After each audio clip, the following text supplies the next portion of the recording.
రాజకీయపరమైన ఊకదంపుడు ఉపన్యాసాలు చెప్పడం ఒక విషయము, లెక్కలతో సహా వాస్తవ పరిస్థితులను ప్రతి సంవత్సరం ఏ విధంగా ప్రభుత్వాలు నిర్ణయాలు తీసుకున్నాయి, ఆ నిర్ణయాల వల్ల తెలంగాణ రాష్ట్రానికి జరిగిన లాభాలు నష్టాలు, ఈరోజు జరుగుతున్న ప్రచారాల మీద వారు పూర్తి స్థాయిలో ఒక నివేదికను, వాస్తవాల ప్రాతిపదికన ఉత్తమ్ కుమార్ రెడ్డి గారు ఒక నివేదికను అందించి మనందరికీ కూడా ఈ సమాచారాన్ని అందించడం ద్వారా ప్రజా జీవితంలో ఉన్న మనము ప్రజలకు వివరించాల్సిన బాధ్యతను వారు మనకు ఒకసారి గుర్తు చేసినందుకు వారికి మనస్ఫూర్తిగా నేను అభినందనలు తెలియజేస్తున్నా. ఈరోజు ఈ సమావేశంలో తెలంగాణ ఉద్యమ సందర్భంగా తెలంగాణ రాష్ట్ర ప్రజల ఒక ఆకాంక్షను సాధించడానికి సర్వం వడ్డీ కొట్లాడిన వాళ్ళందరూ ఇక్కడ ఉన్నారు.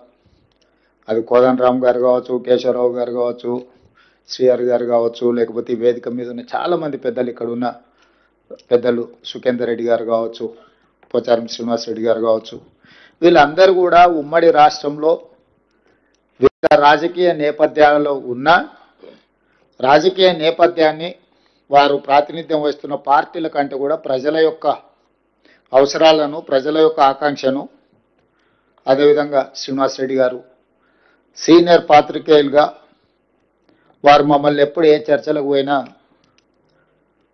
మమ్మల్ని తప్పుపట్టినట్టుగా మాట్లాడేవాళ్ళు. మీరు తెలంగాణ ప్రజల పక్షాన్ని ఉండాలి, మనందరం కలిసి తెలంగాణ సాధించుకోవాలి అని. మీ అందరి ప్రయత్నము, కృషి, నిరంతర పోరాటం ఈరోజు తెలంగాణ రాష్ట్రం వచ్చింది. తెలంగాణ రాష్ట్రం వచ్చిన తర్వాత 2 సార్లు చంద్రశేఖరరావు గారు ముఖ్యమంత్రిగా, సరే వారు రాజకీయ పార్టీగా నిధులు నియామకాల లేకపోతే ఇంకేమి ఎన్నికల ఎజెండా ఏ రకంగా వారు ప్రజల్ని ఒప్పించండు మెప్పించండు, 2 సార్లు అధికారాన్ని చేపట్టి వారు ఏ రాజకీయ ప్రయోజనం, ఆర్థిక ప్రయోజనం పొందినరు అనేది చర్చించ వేదిక కాదు ఇది. వారు ఉన్నప్పుడు చర్చిస్తే ఆ విషయాల మీద వారి నుంచి మనం సూటిగా మాట్లాడడానికి అవకాశం ఉంటుంది. ఇక్కడ దాదాపుగా 9.5 సంవత్సరాలు వారు ముఖ్యమంత్రిగా, 5 సంవత్సరాలు వారు సాగునీటి పారుదల శాఖ మంత్రిగా, 5 సంవత్సరాలు దాదాపుగా హరీష్ రావు గారు సాగునీటి పారుదల శాఖ మంత్రులుగా.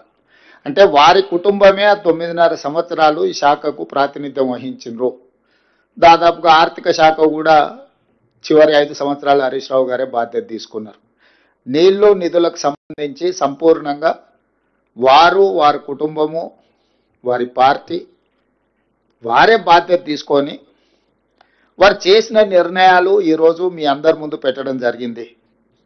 ఈరోజు సరే ప్రజలు ఒక తీర్పు ఇచ్చిండ్రు, ప్రజల తీర్పు అనుసారము మనందరం బాధ్యత తీసుకున్నాము.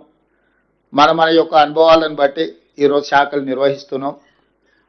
తెలంగాణ ప్రజల తరఫున, ప్రభుత్వం తరఫున వివిధ సందర్భాలలో మేము చేయాల్సిన ప్రయత్నం అంతా చేస్తున్నాం. ఆ వివరాలు కూడా ఉత్తమ్ కుమార్ రెడ్డి గారు మీ అందరికీ వివరించారు.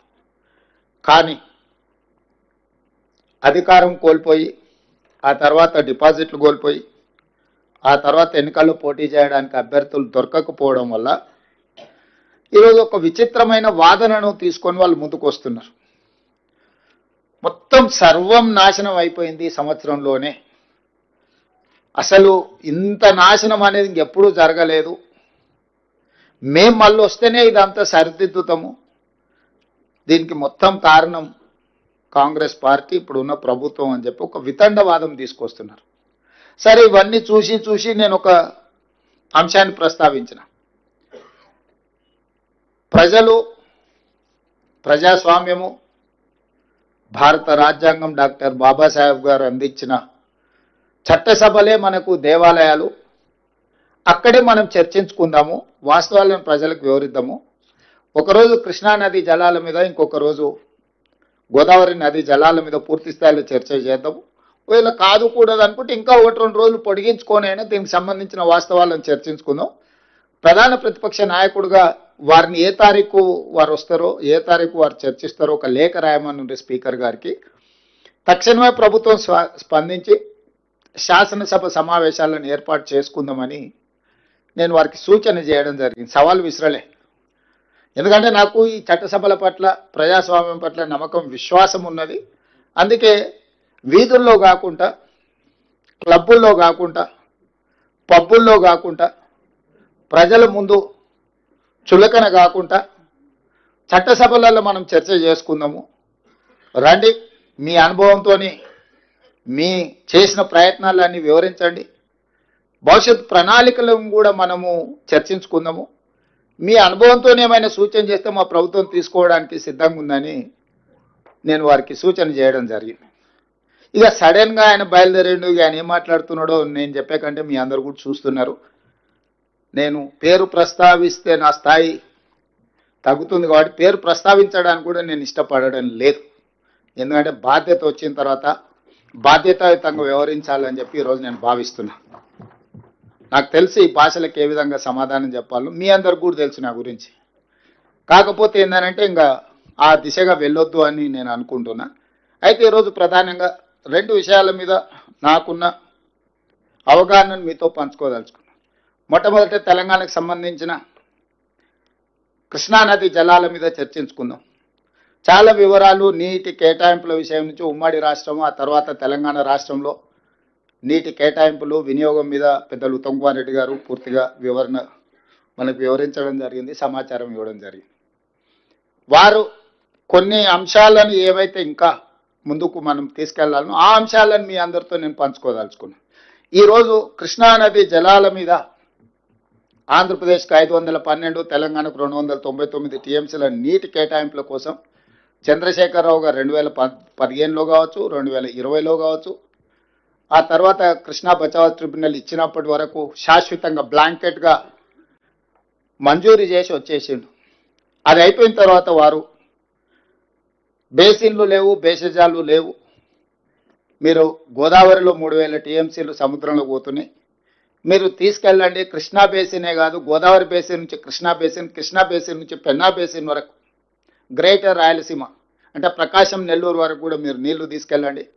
ఎవరేమనుకున్నా, ఎవరికి కడుపు నొప్పి అయినా పర్వాలేదు, రాయలసీమ నేను రతనాల సీమ చేస్తానని వారు స్వయంగా ప్రకటించి, వారే జగన్మోహన్ రెడ్డి గారిని ఇక్కడికి పిలిచి ఆశీర్వదించి వారికి సూచనలు సలహాలు ఇచ్చి జీవోలు ఇచ్చి టెండర్లు చేసి అన్ని రకాలుగా వారికి సహకరించింది.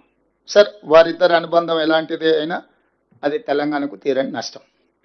వారిద్దరి మధ్యలో ఆప్యాయత ఉండడాన్ని, అనుబంధం పెంచుకుంటే మాకేం అభ్యంతరం లేదు. కానీ శాశ్వతంగా తెలంగాణ ప్రజలకు కృష్ణానది పరివాహక ప్రాంతంలో ఉండే రైతాంగానికి మరణ శాసనం రాసే అధికారం చంద్రశేఖరరావు గారికి ఎవరు ఇవ్వలేదు. ప్రజల యొక్క హక్కులను కాపాడడానికి మాత్రమే ప్రజలు అధికారం ఇచ్చారు. ఆ అధికారాన్ని వినియోగించి తెలంగాణ రైతాంగం, తెలంగాణ ప్రజలకు శాశ్వత మరణ శాసనం రాసే అధికారం చంద్రశేఖరరావు గారికి ఎవరు ఇవ్వలేదు. వాస్తవంగా చంద్రశేఖరరావు గారు ఇంకొక విధంగా వాదించినుంటే ఈరోజు హైదరాబాదు నగరానికి తాగునీళ్లు తెచ్చుకుంటున్నాం కృష్ణానది నుంచి. హైదరాబాద్ నగరంలో ఇతర రాష్ట్రాలతో పాటు ఆంధ్రప్రదేశ్ ప్రజలు కూడా దాదాపు 20% ఉన్నారు. అసలు ఉమ్మడి కోటా నుంచి హైదరాబాద్ నగరానికి తాగునీటి జలాలను సపరేట్ చేసిన తర్వాత మిగిలినవి పరివాహక ప్రాంతం మీద మనం పంపకాలు